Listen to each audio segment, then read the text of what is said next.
का संग्राम। नमस्कार, आप देख रहे हैं एचएनएन न्यूज, जुनून सच दिखाने का। मैं हूं आपके साथ उन्नति भटनागर। बात पश्चिम बंगाल की, क्योंकि पश्चिम बंगाल विधानसभा चुनाव के दूसरे चरण के लिए आज मतदान है। इस चरण में 142 सीटों पर वोट डाले जाएंगे, जो बंगाल की सत्ता को तय करने में काफी अहम माने गए। मुख्यमंत्री ममता बनर्जी के मां, माटी और मानुस का असल इम्तिहान है। ये चरण सिर्फ टीएमसी के सबसे मजबूत गढ़ में ही नहीं, बल्कि कोर वोट बैंक के अग्नि परीक्षा भी है।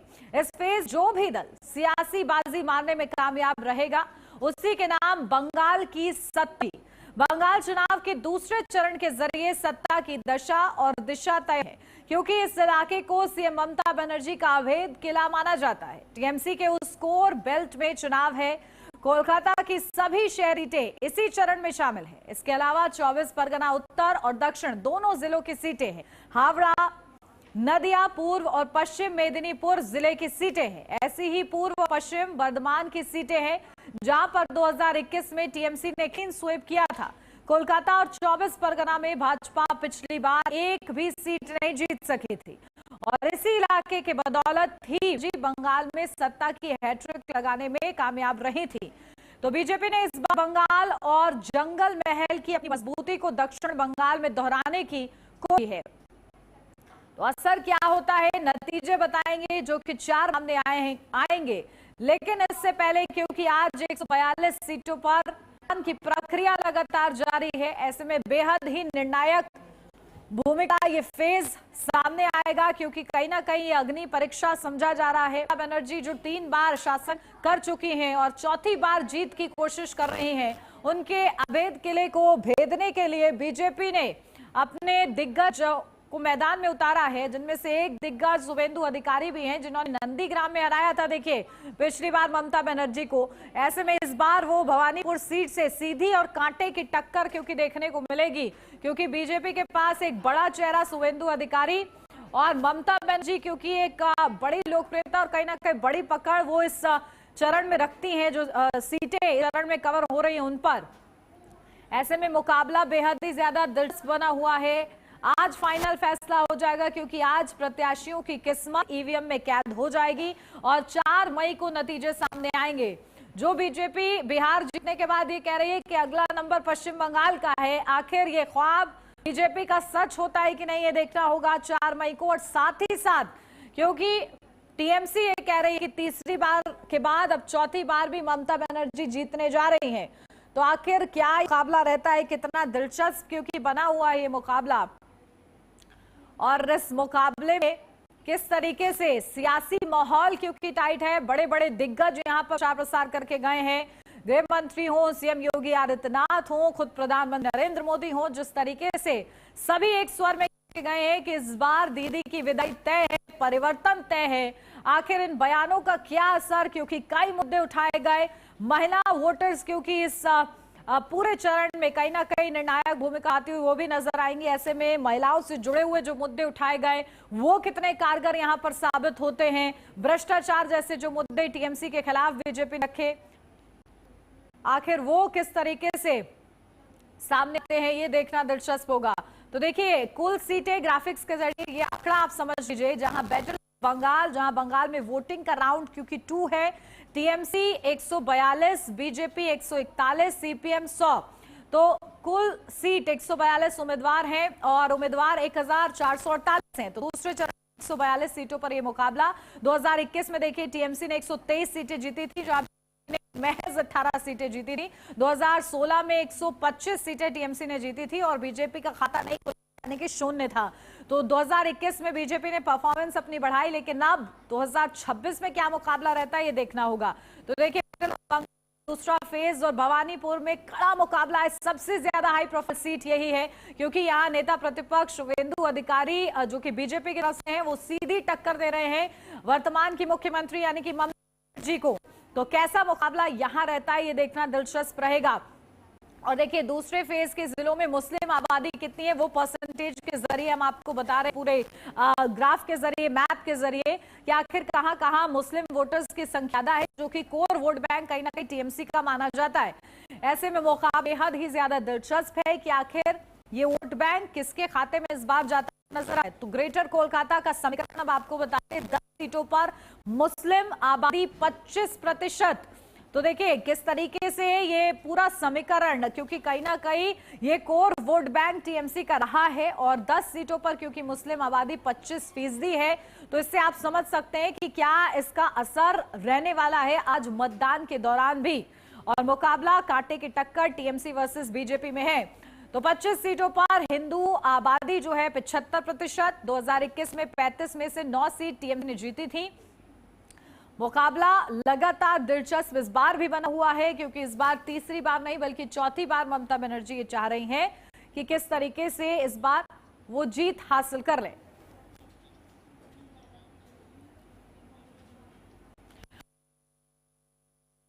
मेहमान हमारे साथ जुड़ गए, सीधा आपको रूबरू कराती हूँ। हमारे साथ अविरल मलिक, नेता बीजेपी से जुड़ गए हैं। अविरल मलिक जी, बहुत स्वागत आपका। हमारे साथ डॉक्टर शिवानंद होल्यारकर जी, राष्ट्रीय वक्ता कांग्रेस पार्टी से जुड़ गए हैं। डॉक्टर शिवानंद जी, आपका भी बहुत स्वागत है। हमारे साथ आशीष सिन्हा हमारे साथ जुड़ गए हैं, आपका भी बहुत स्वागत है। डॉक्टर अविनाश शर्मा, राजनीतिक विश्लेषक हमारे साथ जुड़ गए हैं। डॉक्टर अविनाश जी, आपका भी बहुत स्वागत है। संदीप चौधरी, राजनीतिक विश्लेषक हमारे साथ जुड़ गए। संदीप जी, आपका भी बहुत स्वागत है। और शुरुआत सबसे पहले आपके साथ करना चाहूंगी आशीष जी, क्योंकि जिस तरीके से ये मुकाबला बना हुआ है, पश्चिम बंगाल की सियासत का हम लोग जिक्र कर रहे हैं, भवानीपुर सीट सबसे ज्यादा हाई प्रोफाइल हुई है। क्या मुकाबला दूसरे चरण में 142 सीटों के लिए रहने वाला है? भवानीपुर की बात कर रही हैं। भवानीपुर वो सीट है जो टीएमसी का गढ़ है। मुझे ध्यान में है कि 2011 परिसीमन हुआ था, उसके बाद ये सीट जो थी वो अस्तित्व में आई। उसके बाद यहाँ बाद चुनाव हुए हैं और 2 उपचुनाव हुए हैं और इन सभी में टीएमसी ने जीत दर्ज की है। अगर आपको डेटा बताओ तो उस समय टीएमसी की तरफ से शोभन देव लड़े थे और बीजेपी की तरफ से, और उसमें टीएमसी ने जीत हासिल की थी। भवानीपुर वो से ममता को हराना इतना आसान नहीं है। ये पूरा ईगो की लड़ाई जो है शुभेंदु अधिकारी और ममता के बीच में है और उससे ज्यादा कुछ नहीं। इस चीज को भी समझना पड़ेगा। वो मैं क्योंकि पिछली बार जो चुनाव के नतीजे आए थे भवानीपुर सीट के, उसमें ममता बनर्जी ने रिकॉर्ड जीत दर्ज की थी 55,000 से ज्यादा वोटों से। एक बार जरा वहां के वोटरों को भी समझ ले। यहाँ पर गुजराती हैं, मराठी हैं, पंजाबी हैं, बिहारी हैं और बंगाली समुदाय के लोग हैं, लेकिन 42% जो आबादी है वो बंगाली हिंदू है, 34% जो आबादी है वो गैर बंगाली हिंदू है और 24% मुस्लिम आबादी है। सबसे दिलचस्प बात यह है कि ममता बनर्जी का जो सीट है यानी जो घर है वो यहीं पर है और 3 बार यहां से जीत चुकी है। शुभेंदु अधिकारी फाइट में जरूर है। शुभेंदु अधिकारी ने अपनी पूरी ताकत भवानीपुर विधानसभा सीट के लिए झोंक दी है। नंदीग्राम वो जानते हैं कि नंदीग्राम उनका गढ़ है, नंदीग्राम से वो सीट क्लियर अपनी कर लेंगे, लेकिन यहां बात ईगो की है और यही वजह है कि ये सीट बहुत ज्यादा हाई प्रोफाइल सीट है। बहरहाल टीएमसी के गढ़ में कितना भेद पाएंगी ये कहना अभी बहुत जल्दबाजी होगी, लेकिन आप ये भी तय मान के चलिए कि 2021 के डेटा के हिसाब से जो 142 सीटें थी, उन 142 सीटों में से टीएमसी ने 123 जो सीटें हैं उन पर जीत दर्ज की थी। 18 सीटों पर बीजेपी है। पहले फेज का जो चुनाव था वो बीजेपी के फेवर में, जो आंकड़े हैं वो बताते हैं कि बीजेपी के फेवर में जा सकता है, लेकिन ये दूसरा फेज अगर बीजेपी 18 की जगह यहां पर 25 स्कोर करने में सफल होती है तो बीजेपी सत्ता के करीब पहुंच सकती है। लेकिन ये फिगर 20 या 24 ही रहता है, यानी नतीजों में 142 सीटों में केवल बीजेपी 20 या 24 जीतती है तो ये फिगर जो है वो बीजेपी के अगेंस्ट जा सकता है। तीसरी सबसे अहम बात कि यहां पर कांग्रेस को भी फायदा मिलेगा। कैसे फायदा मिलेगा ये भी हमें समझना होगा। कांग्रेस को इस तरह से फायदा मिलेगा कि सरकार के खिलाफ एंटी इनकम्बेंसी है, सरकार के खिलाफ नाराजगी है, तो बीजेपी को वोट नहीं देना चाहते हैं, वो लोग कांग्रेस को वोट देंगे और वो चाहेंगे कि कांग्रेस इन सीटों पर जीते। 2 से 3 सीटें हैं जो आंकड़ा है ग्राउंड के, वो ये बता रहे हैं कि कांग्रेस इन सीटों पर आ सकती है, लेकिन कई सीटों पर वो वोट कटवा की भूमिका अदा करेगी। 2021 में 1 मिनट और लूंगा, 2021 के अगर आप रिजल्ट को देखेंगे तो तकरीबन 1000 सीट ऐसी थी जहां पर जो जीत का अंक, माफ करिएगा, 20 से 30 जहां जीत का अंतर जो था वो 1000 से कम वोट का था। 50 सीटें ऐसी थी जहां पर अंतर जो था वो 5000 से कम वोटों का था।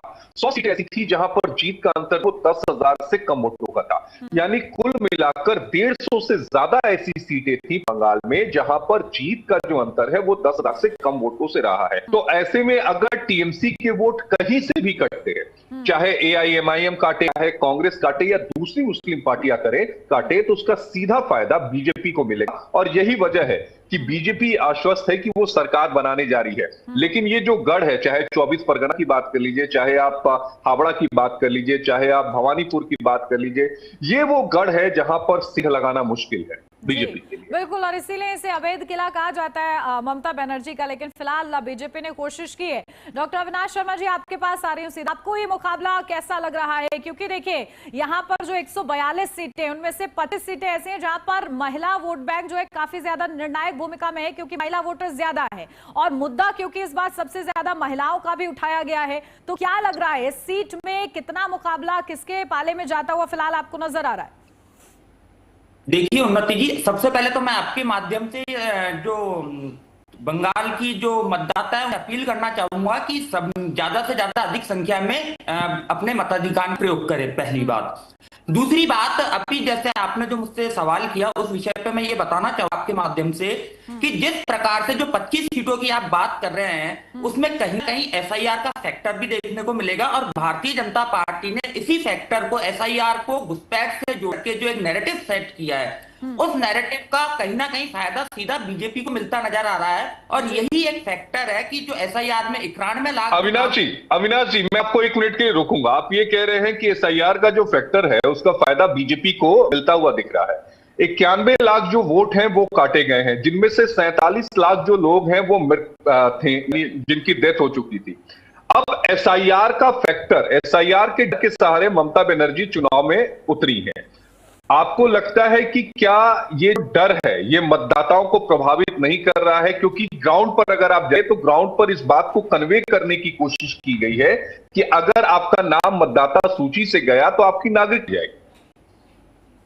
नहीं, इसके लिए मैं आपको आशीष जी ये बताना चाहूंगा निश्चित तौर पर, क्योंकि अब की बार आपने देखा कि बहुत से जो प्रवासी बंगाली लोग हैं उन्होंने भी मतदान में बढ़ चढ़कर हिस्सा लिया। और शायद हिंदुस्तान के इतिहास में ये पहली बार हुआ है कि जो प्रवासी जो बंगाल से बाहर लोग रह रहे थे वो कहीं ना कहीं वोट डालने के लिए अपने क्षेत्रों में गए। तो निश्चित तौर पर ये जो नैरेटिव जो है, तो बीजेपी ने उसको घुसपैठ से जोड़ करके जो एक नैरेटिव सेट किया है वो कहीं ना कहीं बीजेपी के फैक्टर का काम करेगा, पहली बात। दूसरी बात, जैसे कि अभी आपने थोड़ी देर पहले आपने भी कहा कि कोलकाता की सीट हो, चाहे हावड़ा की सीट हो, चाहे उत्तर 24 परगना की सीट हो, तो कहीं ना कहीं ये फैक्टर कि लोगों में एक भयका भी था कि अगर हमने वोट नहीं दिया तो हमारी नेता भी जा सकती है, और ये सारा फैक्टर। दूसरा, पिछला जो फेज था वो बीजेपी ने हिंदुत्व और इस फैक्टर को लेकर, लेकिन जो दूसरा फेज आज होने वाला है वो कहीं ना कहीं गुड गवर्नेंस और ममता दीदी के खिलाफ जो एंटी इनकम टैक्सी है, उस एंटी इनकम टैक्सी को हैं जो कि कहीं ना कहीं प्रभावित करते हुए इस दूसरे चरण को लाएंगे। संदीप जी, जल्दी से आपके पास आ रही हूँ, क्योंकि क्या आपको लग रहा है कौन सा मुद्दा सबसे ज्यादा अपीलिंग नजर आ रहा है दोनों ही खेमों ने जो रखे हैं उनमें से? देखिए, कई चीजें हैं मैडम। एक तो मैं ये मानता हूँ कि जो महिला सशक्तिकरण की बात हो रही है, तो बंगाल ने वो उदाहरण पेश किया है दुनिया में और देश में कि बंगाल ये एक ऐसा स्टेट है जिसने एक सशक्त महिला प्रतिनिधित्व दिया हुआ है।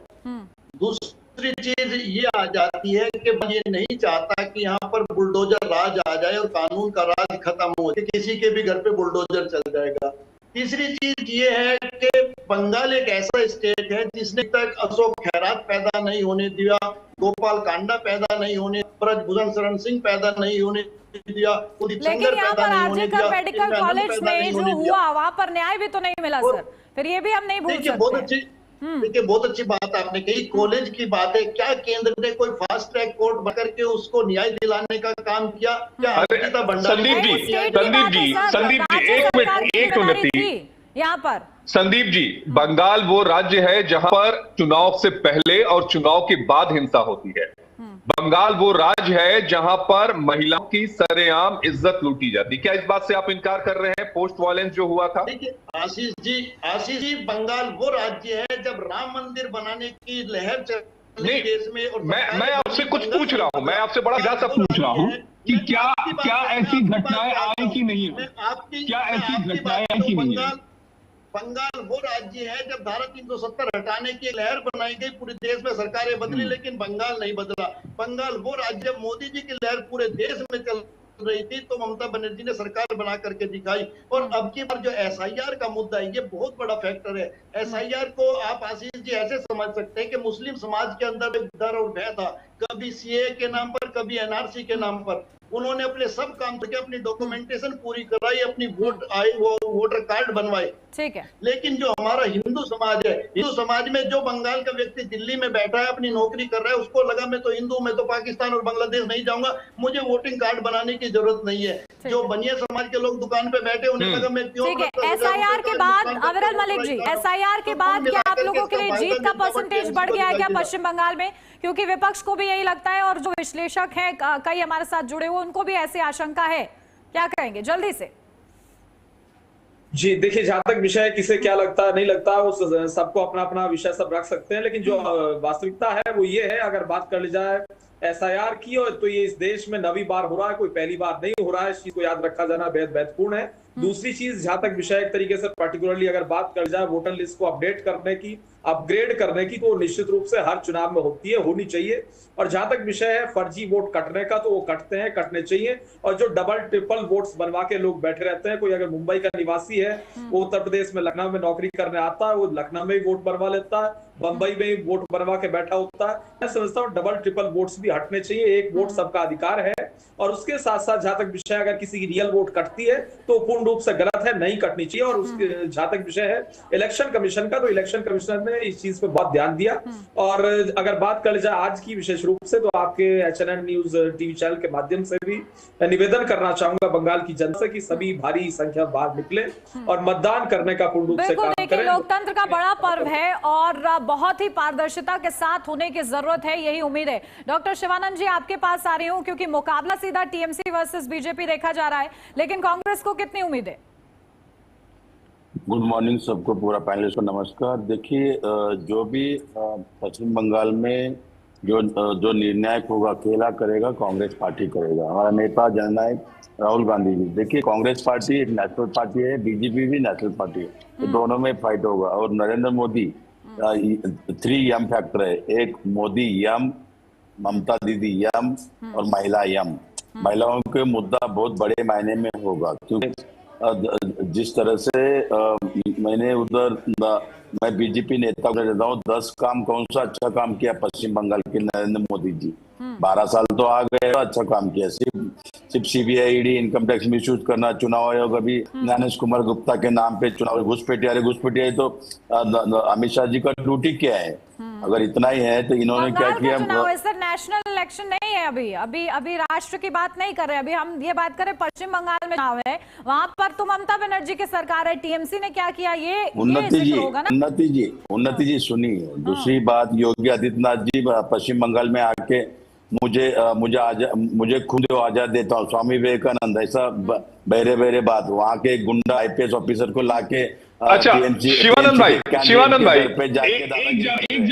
एक जानकारी मुझे ये दीजिए, ये बताइए, आप कह रहे हैं राहुल गांधी जी, अब ये बताइए राहुल गांधी ने कितनी चुनावी रैलियां पश्चिम बंगाल में? 16 रैली की है सर। कितने एरियो में गए हैं? आपके शुभेंदु अधिकारी की एक बयान में है जिसमें उन्होंने कहा था कि कांग्रेस के टॉप लीडर्स को पश्चिम बंगाल पर ध्यान देना चाहिए। सर, हम ममता दीदी को चीफ मिनिस्टर बनना चाहते हैं। हम किसी अरे तो आप ममता बनर्जी से हाथ मिला लेते हैं, आप अगेंस्ट में है और ऊपर से कह रहे हैं कि आप मम्मी को चीफ मिनिस्टर बनाना चाहते हैं। इंडिया भाव दे नहीं रही है और आपकी हम भाव लेंगे, ऐसा क्या मतलब? जबरदस्ती गाड़ी में बैठना है क्या उनके? आशीष सुनिए, पर्दे के पीछे आप लोगों ने कहीं ना कहीं एक बैकएंड सपोर्ट आप दे रहे हैं टीएमसी को, लेकिन आगे आप अपने प्रत्याशी उतार रहे हैं। चलिए ठीक है, इस पर चर्चा आगे जारी रहेगी और सवाल आपसे और भी करेंगे, आप सभी हमारे साथ बने रहिएगा। फिलहाल यह वक्त एक छोटे से ब्रेक का है, जल्द हाजिर होते हैं।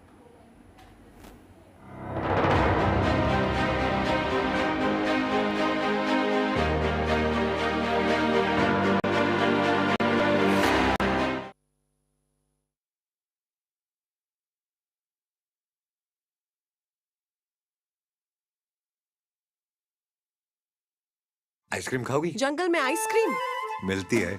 समर कूल रेफ्रिजरेटर, आप अपनी ड्यूटी निभाओ, ये अपनी ड्यूटी निभाएगा। समर कूल, लाइफ बनाए वंडरफुल।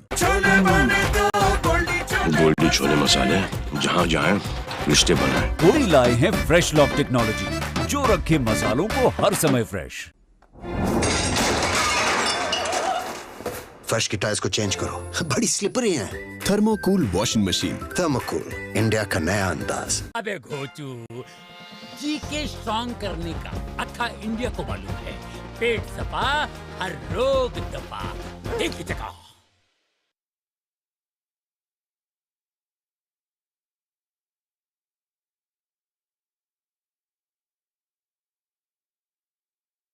आइसक्रीम खाओगी? जंगल में आइसक्रीम मिलती है। समर कूल रेफ्रिजरेटर, आप अपनी ड्यूटी निभाओ, ये अपनी ड्यूटी निभाएगा। समर कूल, लाइफ बनाए वंडरफुल। गोल्डी हिंग का तड़का लगे तो सभी दबा के खाते हैं। गोल्डी हिंग, कण कण में जान।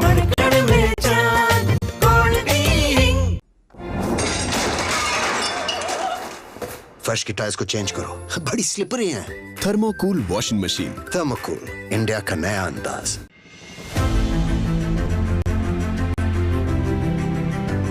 नए भारत का नया उत्तर प्रदेश पूरे देश में कनेक्टिविटी के क्षेत्र में रोल मॉडल बन गया है।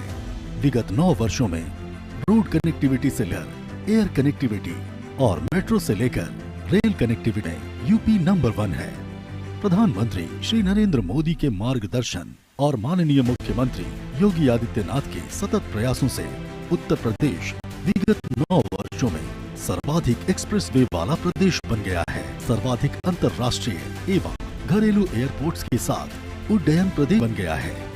सर्वाधिक शहरों में मेट्रो यहाँ दौड़ती है। रैपिड रेल पहली बार यूपी में ही चले।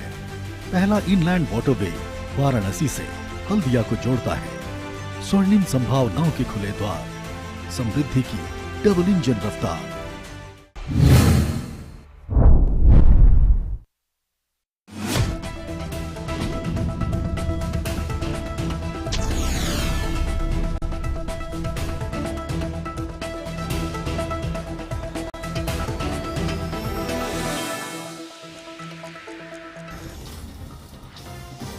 पश्चिम बंगाल में अंतिम चरण के लिए मतदान जारी। 7 जिलों की 142 विधानसभा सीट पर वोटिंग। भवानीपुर में ममता बनर्जी और सुवेंदु के बीच महामुकाबला।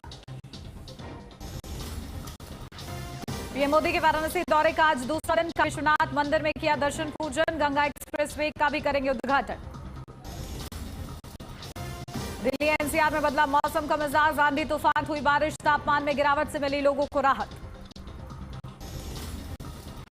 नोएडा के जीआईपी मॉल वाटर पार्क में हादसा। युवक की डूबने से हुई मौत। परिजनों ने पर लापरवाही का लगाया आरोप। हेडलाइन प्रेजेंटेड बाय गोल्डी मसाले लाए हैं फ्रेश लॉक टेक्नोलॉजी, जो रखे मसालों को हर समय फ्रेश।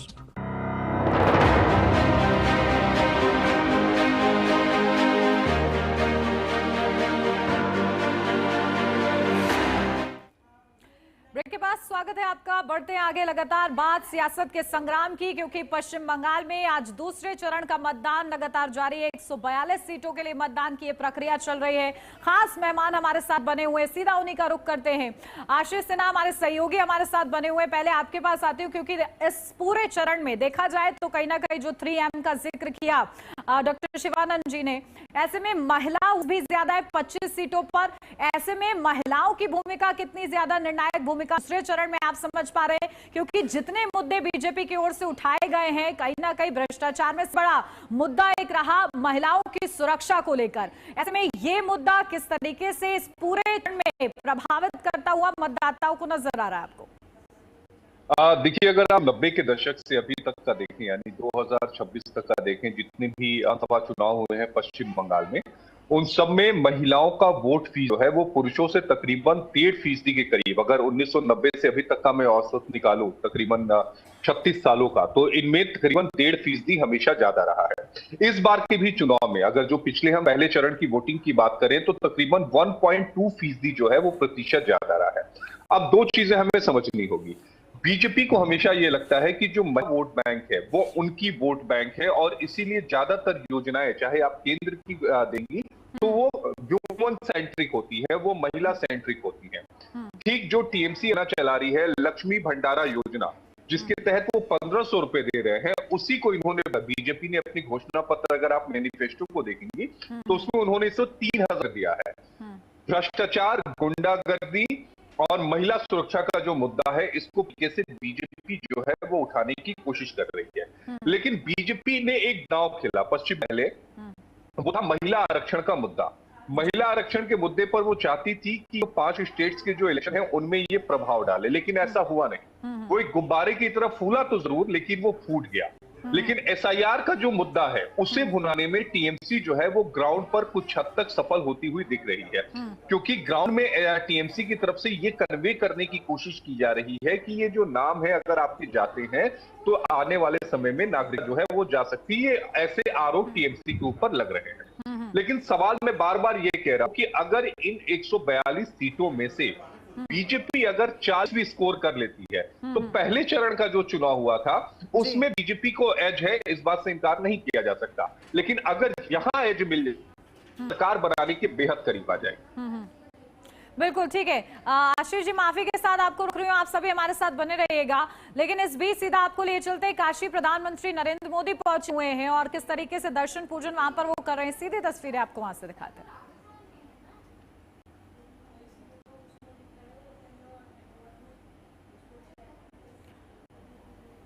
तो देखिए, प्रधानमंत्री नरेंद्र मोदी का दिवसीय ये दौरा, जिसमें आज दौरे का दूसरा दिन है, काशी विश्वनाथ पहुंचे हुए, रुद्राभिषेक कर रहे, वहां पर प्रधानमंत्री की ये तस्वीरें हम आपको दिखा रहे हैं।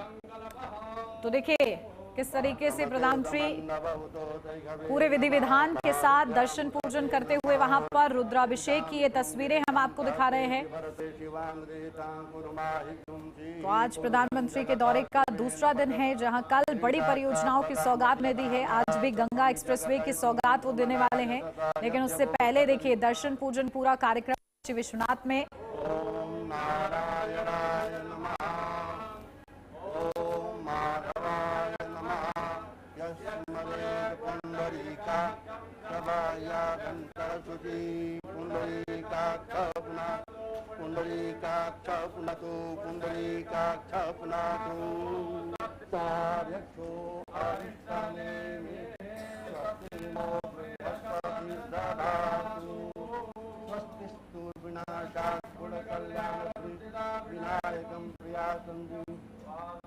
मंत्रोच्चारण के बीच प्रधानमंत्री नरेंद्र मोदी रुद्राभिषेक करते हुए उनकी ये तस्वीरें हम आपको दिखा रहे हैं। काशी विश्वनाथ मंदिर में वो पहुंचे हैं, वहीं से ये सीधी तस्वीरें हैं।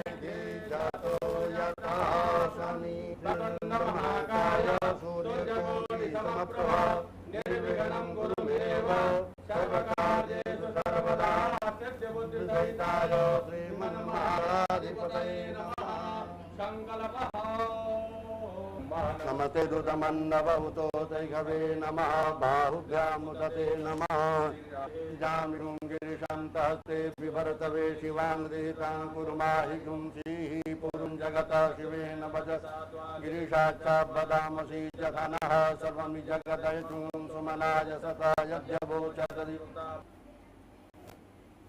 ॐ नारायणाय नमः। ॐ माधवाय नमः। पुंडरीका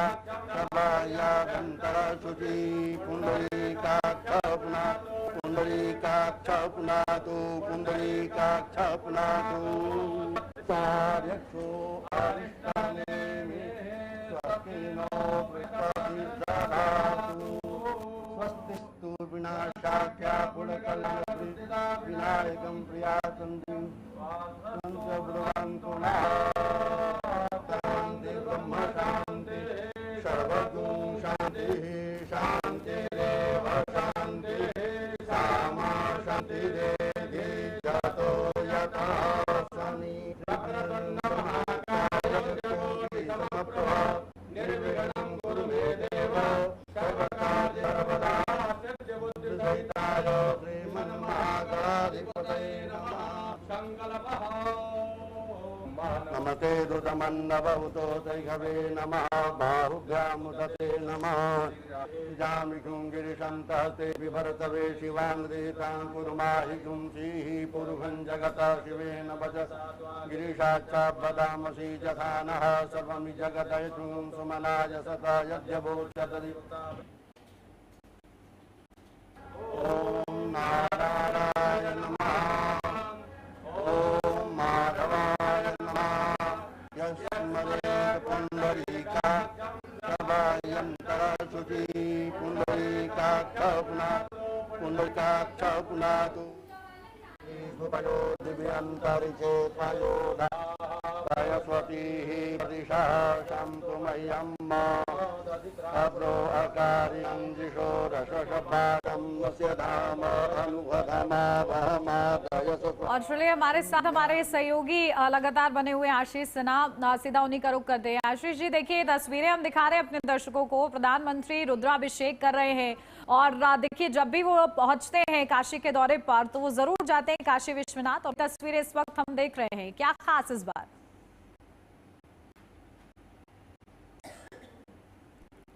जाते हैं वो श्री काशी विश्वनाथ जी के करने के लिए जरूर जाते हैं। और इस समय जो आप रुद्राभिषेक की तस्वीरें देख रही हैं, और जब हम काशी विश्वनाथ मंदिर में दर्शन करने जाते हैं तो श्री काशी विश्वनाथ एक मंत्र भी है जिसमें कहा जाता है सानंद मादन धमने वसंतम आनंद कदम हत प्राप वृंदम वाराणसी नाथ धम नाथा नाथम श्री विश्वनाथम शरणे प्रपद्ये, यानी श्री काशी विश्वनाथ जी मैं आपकी शरण में आता हूं। और कमोबेश वही जो तस्वीरें हैं वो तस्वीरें जो है वो हमें देखने को मिल रही है। प्रधानमंत्री नरेंद्र मोदी वाराणसी के इस समय दौरे पर है, 2 दिवसीय दौरा है और ये बेहद खास है। और ये तस्वीरों के माध्यम से बहुत कुछ यहाँ पर प्रधानमंत्री नरेंद्र मोदी संकेत भी दे रहे हैं। कई सारी योजनाएं हैं जिन योजनाओं को शिलान्यास जो है वो प्रधानमंत्री नरेंद्र मोदी करेंगे। और ये सीधी तस्वीरें जो हम अपने दर्शकों को दिखा रहे हैं वो श्री काशी विश्वनाथ मंदिर से दिखा रहे हैं। अगर आप उससे पहले देखेंगे तो एक रोड शो भी हुआ था, उस रोड शो के बाद फिर वो काशी विश्वनाथ जो है मंदिर पहुंचे हुए थे। कल हमने देखा कि जो डीरे का वहां पर भी एक पूरी अगर हम बात करें चाहे नितिन नवीन हो, बीजेपी अध्यक्ष हो, चाहे सीएम योगी आदित्यनाथ हो, ये सारे के सारे लोग मौजूद थे। और उसी कड़ी की आज दूसरा दिन है प्रधानमंत्री नरेंद्र मोदी का श्री काशी विश्वनाथ मंदिर में वो पूजा अर्चना करने के लिए पहुंचे हैं। बिल्कुल, देखिए तस्वीरें जो सामने आ रही है वाकई वो अद्भुत है। और प्रधानमंत्री पहुंचे हुए हैं तो सीधी तस्वीरें अब हम आपको दिखा रहे हैं किस तरीके आरती करते हुए प्रधानमंत्री नजर आ रहे हैं। तो ये देखिए खास अंदाज प्रधानमंत्री का, जहां एक नजर आएंगे, काशी पहुंचे हुए हैं और पूरे विधि विधान के साथ और मंत्रोच्चारण के बीच रुद्राभिषेक उन्होंने किया है। चलिए एक बार फिर से चलते पश्चिम बंगाल की, क्योंकि सियासत का भी जिक्र हम लोग कर रहे हैं, क्योंकि आज खास दिन सबकी निगाहें टिकी हुई हैं, क्योंकि बीजेपी ये कह रही थी कि बिहार के बाद अब पश्चिम बंगाल की बारी है, वहां पर जीत का दावा लगातार कर रही थी। डॉक्टर अविनाश शर्मा जी आपके पास आ रही हूं, क्योंकि इस बार जो बीजेपी ने मैनिफेस्टो रखा उसको भरोसा पत्र जो नाम दिया गया, इस भरोसे पत्र में भी महिलाओं को, आधी आबादी को साधने का प्रयास यहाँ पर किया गया। और चाहे फ्री बस सेवा जैसे कई लोक लुभावन वादे हों, तो क्या लग रहा है आपको? और पीएम मोदी पहुंचे, उन्होंने कहा कि इस बार पश्चिम बंगाल की जनता भरोसा पत्र पे भरोसा करने जा रही है। जो टीएमसी का जो एक राज किया है ममता दीदी ने, और जो बंगाल की आज दुर्दशा हो चुकी है, इससे पहले वामपंथी थे, इससे पहले कांग्रेस भी रही है, तो पश्चिम बंगाल को जो एक विकास मिलना चाहिए था वो विकास से दूर था। जो केंद्र ने योजनाएं दी थी, जो केंद्र की योजनाएं जो और राज्यों में भी लागू है, चाहे वो हेल्थ को लेकर के हो, आयुष्मान योजना हो, चाहे वो शौचालय की योजना हो, चाहे वो गैस सिलेंडर की योजना हो, तो ममता बनर्जी ने बिल्कुल इस योजनाओं को बंगाल में लागू नहीं होने दिया। इससे बंगाल आज आर्थिक तौर पर भी बहुत पिछड़ा हुआ है। पहली बात। दूसरा मैं आपको एक बात और बता दूं, मैं आपको एक बात और बता दूं, पश्चिम बंगाल में पश्चिम बंगाल में आज तक भी 7वां वेतन आयोग पार्लियामेंट कौन क्या है उधर ममता दीदी का, खुद भी देखते हो यहाँ बैठ के। और अभी हमारे डॉक्टर अविनाश जी, अभी हमारे डॉक्टर झूठ बोल रहे नेशनल चैनल पे, कांग्रेस के बारे में कुछ नहीं बोला है। अभी ये कह रहे थे ममता को ये हाथ मिलाते ना, आप बीजेपी का दलाली बंद करो, प्रॉपर बात करो ना, कुछ भी देखते हो। एक रियलिटी चेक उन्नति जी, ठीक है, उन्नति जी, उन्नति जी, वहाँ मेंबर ऑफ पार्लियामेंट ममता दीदी को चुन के नहीं आया क्या? शिवानंद जी, शिवानंद जी, ठीक है, मालूम नहीं है, कुछ नहीं है, नीचे उठ गए और कुछ भी पहला चुनाव क्यों लड़ रहे भैया? क्योंकि ये आरोप लगते हैं कि केंद्र की योजना है उसका लाभ पश्चिम बंगाल की जनता को नहीं देती हैं ममता दीदी। इस आरोप में कितनी सत्यता? रुकिए ना डॉक्टर शिवानंद जी, आपको रियलिटी चेक दिलवा रही हूँ आप, क्योंकि उन्होंने कांग्रेस के बारे में कुछ नहीं बोला, टीएमसी के बारे में बोला, आप सुन लीजिए। उन्होंने क्या बोला? सेंट्रल से ये, अरे ममता दीदी का मेंबर ऑफ पार्लियामेंट ऐसा ठीक है, ठीक है, कुछ भी देखते हैं। महिला आरक्षण देखो, किसान का देखो, को रोजगार नहीं है, कुछ भी दिया नहीं, नरेंद्र मोदी कुछ नहीं बोला, क्या बात करें? अरे आप चुनाव क्यों लड़ रहे हो?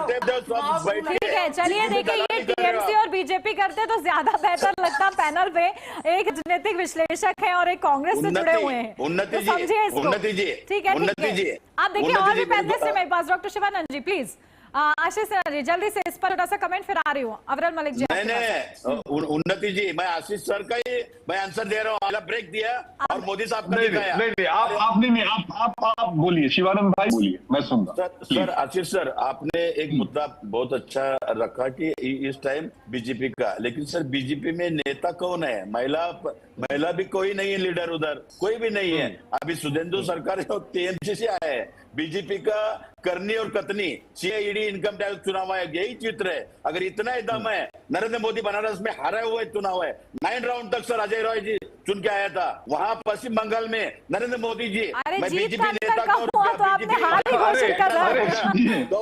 काम किया पश्चिम बंगाल के लिए नरेंद्र मोदी?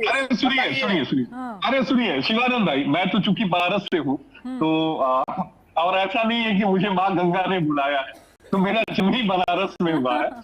और जो आप कह रहे हैं कि प्रधानमंत्री नरेंद्र मोदी जी अजय राय से पीछे थे, आपको ध्यान में है कि जब अरविंद केजरीवाल, अजय राय और प्रधानमंत्री नरेंद्र जी चुनाव लड़ रहे थे, 2014 की ये बात होगी, तो उस समय की जमानत जब्त हो गई थी। हाँ, होने तो कोई बात नहीं। हाँ ठीक है ना, है आपको अरे हो सकता है 10 साल कांग्रेस पार्टी। अरे सर ऐसा कुछ नहीं है। आज देखिए, मैं आपको बस आंकड़े बता रहा हूं, मैं आपको बस आंकड़े। सर सुनिए, 2024 की बात कर रहा हूँ सर। 2024 में नरेंद्र मोदी फ्रॉड करके चुन के आए हैं। मैं बनारस से, हाँ बनारस से भाई, कुछ भी, अरे मतलब नाराजगी है तो उसका मतलब कुछ भी मत बोलिए। नहीं सर देखिए, उन्होंने क्या क्या किया क्या नहीं, हमारे पास सब कुछ है, लेकिन आज उनके पास सीबीआई, ईडी, इनकम टैक्स है। कोई भी पार्लियामेंट हाउस में बात रखता है तो उनको वो सस्पेंड करना और बाहर बात करके तो नरेंद्र काम आप तो कहते हैं कि चुनाव आयोग भी उनके पास है, तो आप क्यों लड़ रहे हैं? सब कुछ तो उनके पास है, उनको रोजगार नहीं है। 14 से पहले आपके पास बकवास आपके पास भी 2014 से पहले ईडी भी अविनाश यहाँ बैठ के ठीक है, अविनाश जी आ रही हूँ आपके पास, अब लौटूंगी। चलिए संदीप जी, ठीक है, अभी बहुत बड़ा मुद्दा चल रहा है, आऊंगी डॉक्टर शिवानंद जी, आपको पर्याप्त मौका मिलेगा। कितना भी यूज करने दो, प्राइम मिनिस्टर मोदी साहब, अमित शाह जी, पूरा अलीबाबा 40 पार्टी वहां लड़ रहे, सीबीआई, ईडी, ठीक है संदीप जी, चलिए इसी से एक सवाल कि प्रधानमंत्री नरेंद्र मोदी वहां पहुंचे, गृह मंत्री वहां पर पहुंचे, सीएम योगी आदित्यनाथ पहुंचे और सबने एक स्वर से कहा कि इस बार दीदी की विदाई तय है। संदीप जी, एमआईयू का 1000 करोड़ रुपए नहीं दिए। ठीक है डॉक्टर शिवानंद जी, लौट रही हूँ आपके पास, प्लीज चलिए संदीप जी।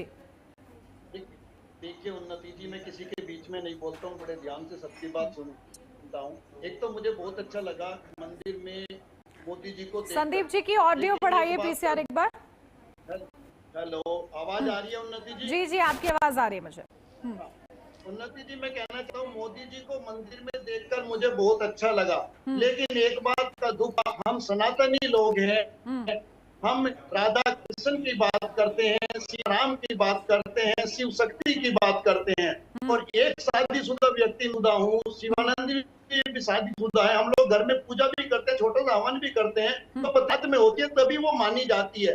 तो ऐसे में दुख होता है, अगर यशोदा बहन जी भी साथ में हो तो पूरे देश और दुनिया में एक मैसेज देता महिला सशक्तिकरण का, महिला सुरक्षा का। लेकिन आपने देखा होगा जो शिवानंद जी ने कहा कि मोदी जी वहां हार रहे थे, नहीं मोदी जी चुनाव नहीं हारे, लेकिन एक बात उन्नति जी और आशीष जी आपको माननी पड़ेगी, जो देश का प्रधानमंत्री और पहला चुनाव 4 लाख वोटों से जीता और अब की बार चुनाव 2.5 लाख वोटों से जीता हो, इसका मतलब इसको हारना ही कहते हैं, लोगों की नजरों में उतरना ही कहते हैं। तो ये चीजें हमें समझनी पड़ेगी। फिर कोई एक कारण नहीं बनता बंगाल में, या तो हमने इंटरनेशनल लेवल पे ट्रंप को झुका दिया हो, या हमने इंटरनेशनल लेवल पर चीन को झुका दिया हो, या हमने इंटरनेशल लेवल पर पाकिस्तान को पछाड़ दिया हो। तो एक बात आप ऑब्जर्व कर रहे हैं कि पश्चिम बंगाल का चुनाव है और टारगेट में प्रधानमंत्री नरेंद्र मोदी है, क्योंकि अच्छा संदीप भाई, मोदी जी से मोदी जी फेस है बंगाल के अंदर। अच्छा संदीप भाई, इस बात को समझिए, बंगाल के अंदर बंगाल, अरे मेरी बात समझिए, जो 2014 की आप बात कर रहे हैं बनारस के चुनाव की, जिसमें 4.5 लाख से प्रधानमंत्री जीते थे, 2019 में ये आंकड़ा आते आते 3,75,000 वोट हुआ था, 2024 में ये आंकड़ा आते आते हुआ था आपका 2,64,000 के समीप जीते थे। आप ये भी तो देखिए कि लगातार तीसरी बार वो वहां से जीत रहे हैं। 2 एंटी इनकम्बेंसी केंद्र सरकार के खिलाफ थी, सारी ऑपोजिशन पार्टियां एक साथ हो गई थी, और बनारस में लोग ये मान के चले थे, चूंकि वोटिंग भी कम हुई थी, लोग ये मान के चल रहे थे कि मोदी जी ही जीते। अगर 2.5 लाख वोटों से अगर कोई जीत रहा है तो आप उससे हारा हुआ तो नहीं कह सकते ना। जरूरी तो नहीं कि हर बार एक रिकॉर्ड ही बनाया जाए जीतने के लिए। देश का प्रधानमंत्री एक उम्मीदवार के तौर पर गया था। इस देखिए, मैं बीजेपी का प्रवक्ता नहीं हूं, लेकिन मैं बनारस के मतदाता होने के नाते मैं आपको बता रहा हूं कि हमारी नजर में वो देश के प्रधानमंत्री नहीं होते, हमारी नजर में एक उम्मीदवार होते हैं एक राष्ट्रीय पार्टी के, उससे ज्यादा कुछ नहीं है। बनारस के मतदाता यही समझते हैं। बिल्कुल। आ रही हूँ डॉक्टर शिवानंद जी आपके पास, लेकिन अविरल मलिक जी पहले आपके पास, क्योंकि पश्चिम बंगाल में जो 142 सीटों में दूसरे चरण का मतदान हो रहा है, पिछली बार आप लोग ने महज 18 सीट जीती थी, इस बार क्या उम्मीद लग रही है? क्योंकि आप लोगों ने कहीं ना कहीं जो अवैध किला है ममता बनर्जी का, उससे भेदने का प्रयास किया है, लेकिन लग रहा है कि टक्कर दे पाएंगे, किस आधार पर लग रहा है ये भी बताइएगा। बिल्कुल, निश्चित रूप से हम विकास के मुद्दे, ऑर्डर के मुद्दे पे, और उसके साथ सुशासन के मुद्दे पे, अच्छी कानून व्यवस्था के मुद्दे पे, और एक तरीके जितनी भी समस्याएं हैं उनके निदान के मुद्दे पे, और अगर बात कर ली जाए वेस्ट बंगाल की क्षेत्रीय की, वहाँ की अगर पॉवर्टी की बात कर ली जाए, या फिर एक तरीके से अगर अनएम्प्लॉयमेंट की बात कर ली जाए, तो इन मुद्दों के आधार भारतीय जनता पार्टी भाग गई है जनता के मध्य में। और मैं समझता हूँ विकास के मुद्दे जनता पार्टी का साथ पूर्ण रूप से बंगाल की जनता देगी, इसमें किसी रूप में कंफ्यूजन, और वो बिल्कुल स्पष्ट रूप से नतीजे के दिन स्पष्ट नजर आ जाएगा किस तरीके से भारतीय जनता पार्टी मजबूती के साथ वहां सरकार बनाएगी। ठीक है, 4 मई फिलहाल इंतजार कर लेते हैं, आप सभी के पास लौटती हूँ, लेकिन इस बीच एक बड़ी खबर सामने आ रही है, जहां बंगाल के नादिया में भारी बवाल, वोटिंग के दौरान बीजेपी प्रत्याशी पर हमला, हावड़ा में भी वोटिंग के दौरान झड़प हुई है। तो देखिए, ये बड़ी खबर आपको बता रहे हैं, हावड़ा में भी वोटिंग के दौरान झड़प की खबरें सामने आई है। तो बंगाल के नादिया में भारी बवाल की तस्वीरें आ रही है। इस बीच एक और बड़ी खबर, जहां बीजेपी नेता शुभेंदु अधिकारी का दावा, बंगाल में बन रही बीजेपी की सरकार, बंगाल में बीजेपी की लहर है, ये शुभेंदु अधिकारी की ओर से कहा जा रहा है। तो देखिए इस वक्त किस तरीके से बवाल यहां पर मचा हुआ है, और जिस तरीके से झड़प की तस्वीरें सामने आ रही है, की कोशिश प्रशासन की यही है कि शांतिपूर्ण तरीके से मतदान संपन्न हो सके। लगातार मेहमान हमारे साथ बने हुए, सीधा आपके पास आ रही हूँ डॉक्टर शिवानंद जी। देखिए बवाल की तस्वीरें आ रही हैं, और क्योंकि इस वक्त यूपी के सिंघम भी पहुंचे पर्यवेक्षक के रूप में, और इसको लेकर जो टकराव देखने को मिला, क्या कहेंगे उसको लेकर, क्योंकि उस पर भी कई आरोप प्रत्यारोप हो रहे हैं। उन्नति जी, मेरे भाई, मेरे मित्र आशीष सर ने जो बताया कि बनारस से मैं बहुत रिस्पेक्ट करता हूँ, और संदीप सर ने जो बताया मुद्दा सही बताया। दूसरी बात, नरेंद्र मोदी जी इतना अच्छा काम किया तो फिर अयोध्या में क्यों हार गए? सर, अयोध्या में क्यों हार गए? अगर आज भी यूपी से अगर मैं आपको, अगर आप मुझसे अगर सुनना चाहते हैं तो देखिए, मैं किसी पार्टी का प्रवक्ता नहीं हूँ शिवानंद भाई, मैं आपको ग्राउंड रियलिटी बताऊंगा, क्योंकि मैंने उन स्टेट्स के इलेक्शन को कवर किया था। अयोध्या में बीजेपी के हारने के पीछे वजह यह थी कि वहां पर जो मंदिर के आसपास का निर्माण हो रहा था, वहां के जो लोग थे, यानी जो अयोध्या के निवासी थे, उनको फायदा नहीं मिला था। लोगों में नाराजगी बहुत थी, लोगों में गुस्सा बहुत ज्यादा था कि अगर अयोध्या का डेवलपमेंट हो रहा है तो उसका फायदा उन्हें क्यों नहीं मिल रहा है, और यही नाराजगी वोट में तब्दील हुई जो ग्राउंड पर मैंने देखा था। सर आपने सही नहीं आपने सही मुद्दा उठाया सर। नहीं आपने सही मुद्दा उठाया, आपने सही बात किया सर। दूसरी बात, इतना ही नहीं, आज भी यूपी हो तो पर्सनल डाउट्स भी क्लियर यहाँ पर हो रहे हैं, जबकि बात पश्चिम बंगाल की हो रही है, तब भी आपको और वक्त चाहिए डॉक्टर शिवानंद जी। अब थोड़ा रुकिए, आपके पास सारी अरे उन्नति जी बात तो करने दो। ठीक है, अब समय कम है सर मेरे पास। डॉक्टर अविनाश जी जल्दी से एक लाइन में, फाइनल कमेंट सबसे ले रही हूँ, एक लाइन में आप सभी को मौका दूंगी, जल्दी से अविनाश जी। देखिए उन्नति जी, मैं ये इतना कहना चाहूंगा, निश्चित तौर पर मतदाताओं को ज्यादा से ज्यादा भारी संख्या में मतदान करना चाहिए और बंगाल में एक स्वस्थ लोकतंत्र में एक स्वस्थ सरकार, डबल इंजन की सरकार बननी चाहिए ताकि बंगाल का विकास हो सके और बंगाली जो मतदाता है उनको, जो इतने टाइम से पिछड़े हुए थे, उनको आगे आने का मौका मिले। ठीक है, संदीप जी जल्दी से एक फाइनल कमेंट। देखिए मैडम, अगर हम बंगाल की बात करें तो बंगाल में 77 वर्ष 217 सीटों के बीच चुनाव है। बंगाल की बेटी और गुजरात के बेटे के बीच में चुनाव है, तो ये फर्क साफ दिखाई देता है। वो ब्राह्मणों की बेटी और परशुराम का इतिहास आप जानते हैं, तो वो किसी से हारने वाली है नहीं, ये मैं लिख के दे सकता हूँ। ठीक है, अविनाश जी जल्दी से एक लाइन में। जी देखिए, बिल्कुल स्पष्ट है, भारतीय जनता पार्टी की सरकार मजबूती के साथ आएगी और अंधेरा छटेगा, सूरज निकलेगा, कमल खिलेगा, बिल्कुल स्पष्ट है बंगाल की धरती पे।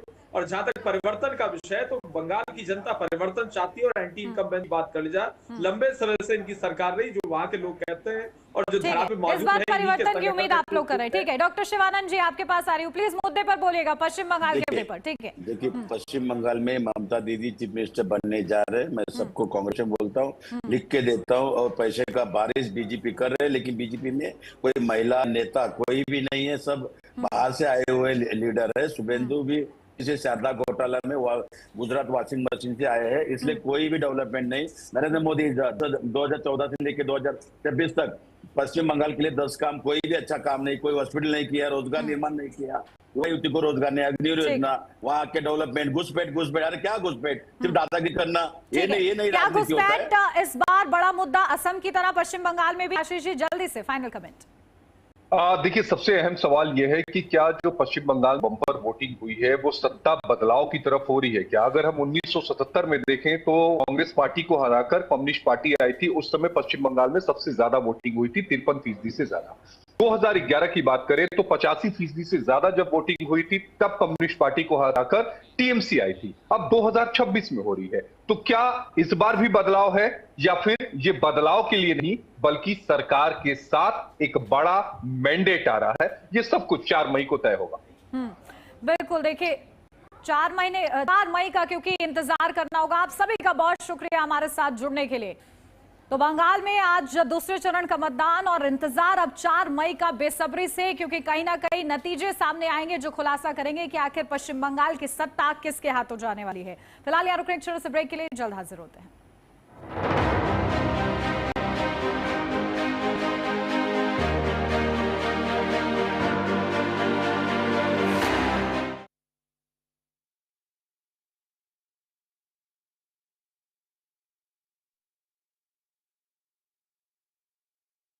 आइसक्रीम खाओगी? जंगल में आइसक्रीम मिलती है। समर कूल रेफ्रिजरेटर, आप अपनी ड्यूटी निभाओ, ये अपनी ड्यूटी निभाएगा। समर कूल, लाइफ बनाए वंडरफुल। गोल्डी छोले मसाले, जहाँ जाए रिश्ते बनाए। गोल्डी लाए हैं फ्रेश लॉक टेक्नोलॉजी, जो रखे मसालों को हर समय फ्रेश। फर्श की टाइल्स को चेंज करो, बड़ी स्लिपरी हैं। थर्मोकूल वॉशिंग मशीन, थर्मोकूल, इंडिया का नया अंदाज। हर रोज हो जाता हूँ लेट, साफ नहीं होता है मेरा पेट। अब भी मजा आएगा ना वीडियो। पेट दबा, रोग दबा, सबको पता, फिर तुझको नहीं क्यों पता? अबे घोचू, अथा इंडिया को मालूम है, पेट दबा, हर रोग दबा, एक ही जगह।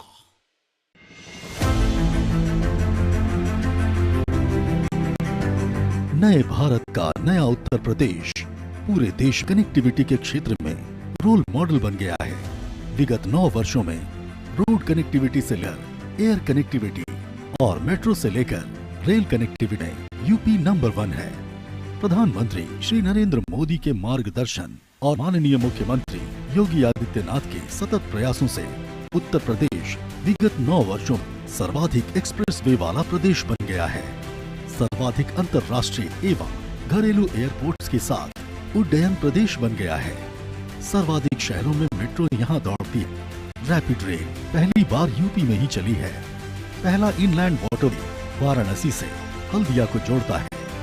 स्वर्णिम संभावनाओं खुले द्वार, समृद्धि की डबल इंजन रफ्तार।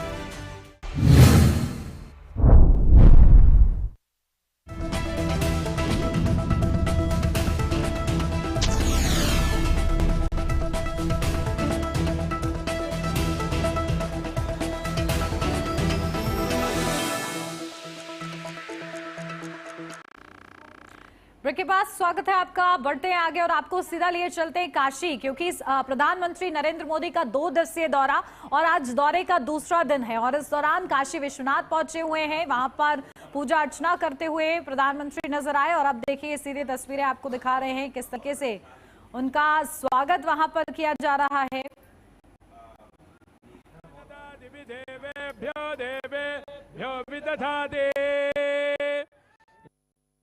भ्यो भागं भाग देवेभ्यो मे देवेभ्यो देवेभ्यो विदधाति ददाति विदेवेभ्यो देवेभ्यो विदधाति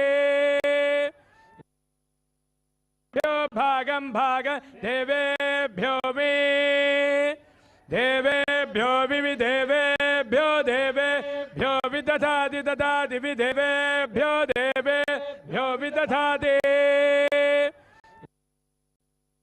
भागं भाग देवेभ्यो मे देवेभ्यो विदेवेभ्यो देवेभ्यो विदधाति ददाति विदेवेभ्यो।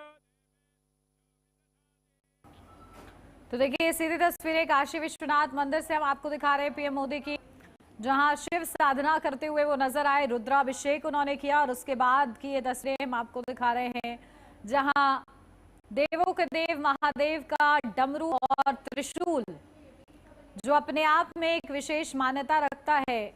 देखिए प्रधानमंत्री को देखा हम लोगों ने किस तरीके से वो अपने हाथ में लिए हुए हैं और देखिए उनका स्वागत किया जा रहा है, उनको ये भेंट दी जा रही है। तो देवों के देव महादेव की ये नगरी और नगरी में शिव साधना करते हुए प्रधानमंत्री नरेंद्र मोदी नजर आए। आपसे कुछ देर जो तस्वीरें हमने दिखाई, जहां रुद्राभिषेक कर रहे थे प्रधानमंत्री नरेंद्र मोदी, और ये तस्वीरें काशी विश्वनाथ मंदिर में मौजूद है। प्रधानमंत्री उनके हाथ में त्रिशूल और डमरू, तो ये तस्वीरें हैं, बेहद ही खास ये तस्वीरें हो जाती हैं जहां प्रधानमंत्री भक्ति में सराबोर नजर आए। भ्यो भागं भाग देवेभ्यो मे देवेभ्यो विदेवेभ्यो देवे।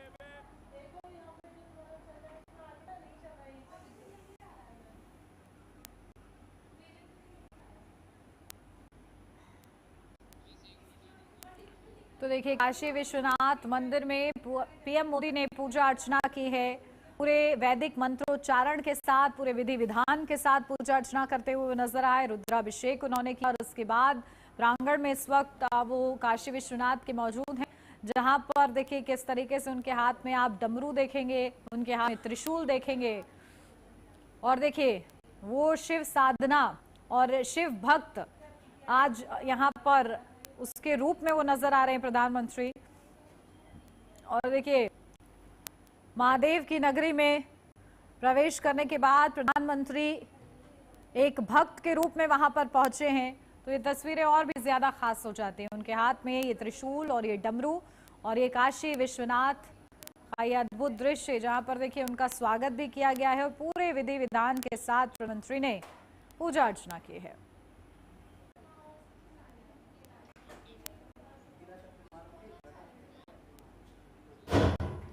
और इसी के साथ इस बुलेटिन में बस इतना ही। खबरों का सिलसिला आगे भी जारी रहेगा। आप देखते रहिए एचएन जुनून सच दिखाने।